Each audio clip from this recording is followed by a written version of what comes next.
Hey, it's Ricky, All Sorts of Words, and I just watched a really good video by Regie Collects Comics, and I wanted to throw my hat in the ring. This is a brand new channel. The whole point is that I can share my thoughts and opinions and engage with the community. And so where better to start than one of the goats in the hobby with Regie. The dude, he tells good stories, he asks questions, he actually attempts to discuss things with his audience, which is 1,000 times more than I can say for a lot of these cut and paste, look at the value of this comic collection channels. And so when he released his video, sorry, my notes are down here. I'm going to look away sometimes.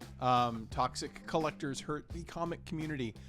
There were some things that he said that I agreed with. There were some things that he said that I absolutely disagreed with, and some points that he missed that I really wanted to touch on. And so he started with this quote, all slabs are hype. It's useless if I can't read it. My immediate comeback to that is, what kind of books are you buying? If I'm buying a $4,000 plus comic book, I want to make sure it's the grade that it's advertised. Everyone's seen this. Every single person who ever watches this video has been in a comic book shop.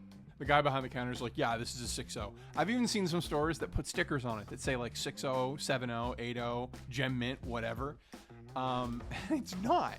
It's their opinion, and it's how much they want to sell the book for, and this sticker is a justification for the price. Well, I like the idea of a third-party grading company legitimizing the claim that someone says that their book is high value. Para e exemplar. This is San Diego Comic-Con #2. This is the first appearance of, I know Hellboy, obviously, but like, I know there's another one. What is it?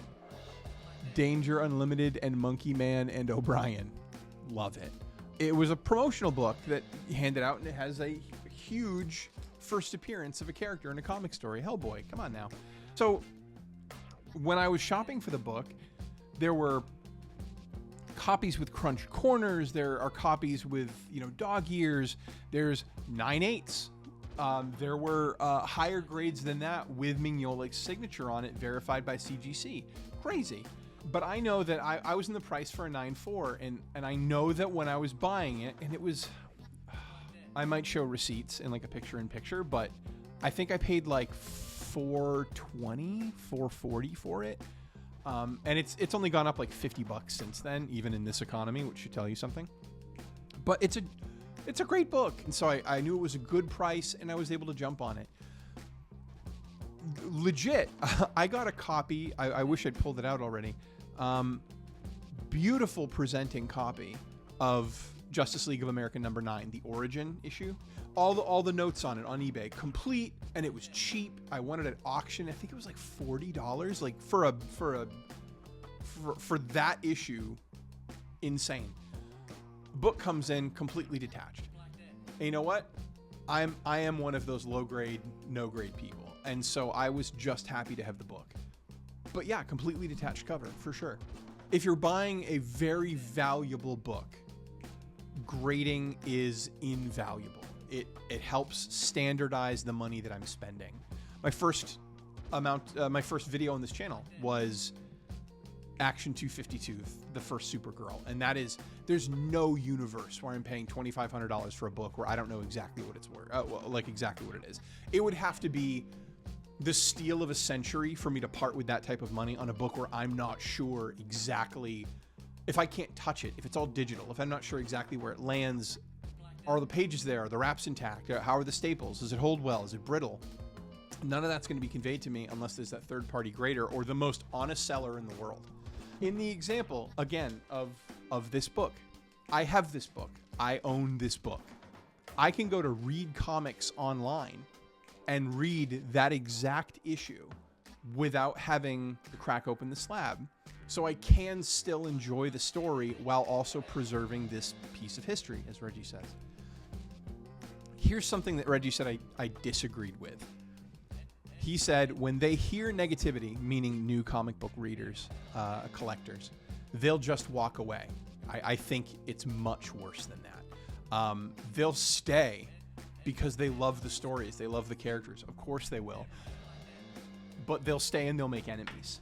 They don't know any better. They haven't been here for long. So they think these people are attempting to have an open and earnest debate with them. And it's just not true. So they're going to waste their time spinning their wheels trying to convince these folks that it has something real to do with the comic book collecting hobby, and it's not just, you know, haters gonna hate. This is an ad lib. I'm throwing in an audible right now. There's a part of me, and Regie, you're too big. Your channel's too big, muscular big. However you want to define big, you're too big to actually engage with this video.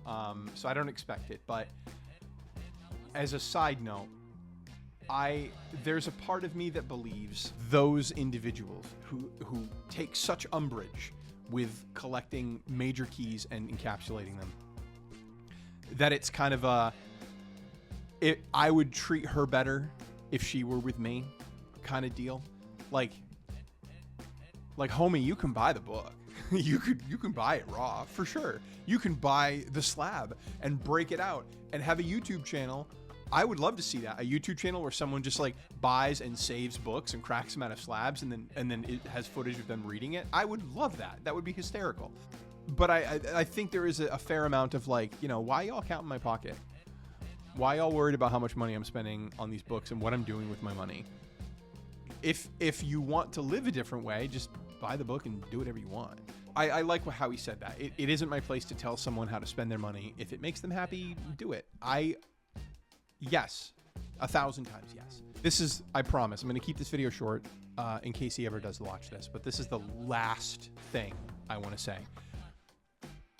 I disagree on one final thing, in that these are prized possessions. I do have mega grails, mega keys, however you want to call it, in my collection, and I do derive an immense amount of pleasure from cracking them open and reading them. Not necessarily the slabs, because like I said, if I'm spending a good amount of money and it comes in a slab, I'm keeping it there and I'll find another way to read it. Action 252, I'll get the Supergirl. It's been reprinted a million times. It's even going to reprint it in Superman annuals. I'll get one of those and I'll read it and have a great time. Just the other night, I was reading the first appearance of the Atom in bed. I have a copy. I'll show it sometime. And I read it in bed. It was lovely. There are so many photos that my wife takes of like my dog and me reading on the couch. I'm reading, dog's all wrapped up in me. She thinks the dog's cute. She takes a photo. And there's so many of those photos where I'm holding books that people would actually sell limbs for, just reading it casually on the couch. And I think those photos are really cool to me, because they obviously they have my dog in them and they were taken by my wife, so I have that emotional connection, but I also have that emotional connection to the comic that I'm reading, and I'm having a great time. It's clear that I'm enjoying myself. So, and actually, when I first got back into the hobby about 2 years ago, right, I absolutely read comics on my belly in the living room, on the floor, on the carpet, to recapture some lost part of my youth. For sure. Those are my responses to a very good video, and Regie is an endless source of inspiration, not only as a content creator, but in things that I can talk about. So I imagine I'll be talking about Regie in the future too.